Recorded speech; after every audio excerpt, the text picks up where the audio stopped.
Congress has a pretty simple rule. If you're working a job, you should get paid. So I have a question. Why don't we test that theory on Congress? What if every politician in America had to live on minimum wage? Not for a day, not for a week. I'm talking rent, groceries, gas, everything. $7.25 an hour, which coincidentally is less than what some politicians probably spend on a parking ticket. And before anyone gets angry, yes, I know politicians have expenses, staff, travel allowances, and a job that's slightly more complicated than flipping burgers. That's not the point though. The point is, what happens when the people making economic decisions suddenly have to live with the economic reality they're making decisions about? Let's start with the obvious question. How much does a member of Congress actually make? Most members of the House and Senate receive $174,000 a year. That's been their salary since 2009. And the federal minimum wage? $7.25 an hour. And that's also been the federal minimum wage since 2009, 17 years.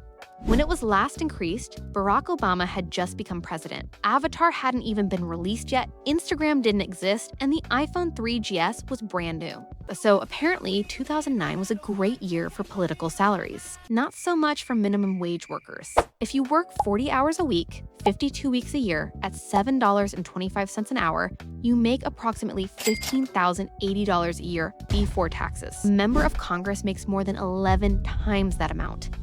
Because at that income, one broken car, one medical bill, or one unfortunate encounter with the American healthcare system can completely destroy your budget. I call it the I hope nothing happens lifestyle. Of course, this doesn't mean every minimum wage worker in America earns $7.25. Many states and cities have their own minimum wages that are substantially higher. Okay, so would it really make any difference if we cut their salary by 91%? And the answer is, fuck yes. Not because suddenly every politician would become a better person.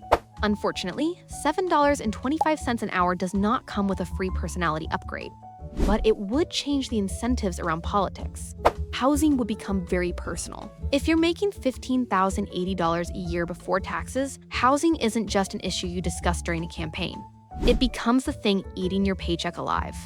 And suddenly, policies around rent, housing supply, zoning, property taxes, homelessness, and affordable housing stop being abstract topics. When housing costs you 40, 50, or even more % of your income, the phrase housing affordability hits slightly differently. It's no longer a PowerPoint slide, it's your bank account. Healthcare would get very interesting. The United States spends more on healthcare per person than other high-income countries, while Americans can still face substantial out-of-pocket costs depending on their insurance and treatment. The question isn't, how much does this healthcare policy cost the government, but how much does this cost me? And this is where our experiment could actually change political priorities, because politicians would have to think about healthcare not only as a national budget question, but as a personal financial risk.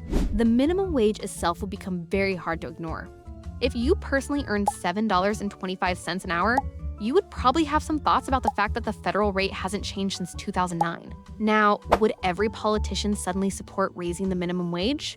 No, that's not how politics works. Some would argue that raising the minimum wage helps workers.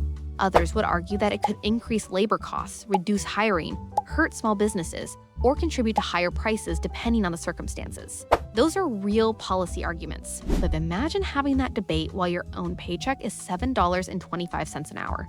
Suddenly, nobody is discussing the minimum wage like it's just a number on a chart. They're discussing their rent, their groceries, their kids, their car, their bank account. That's a pretty powerful change in perspective. So would politicians actually make better laws? And honestly, I don't f***ing know. Being poor doesn't automatically make someone compassionate. Being rich doesn't automatically make someone evil. A politician could personally struggle with rent and still support policies that make housing more expensive. Another could earn $174,000 and genuinely care about low-income Americans.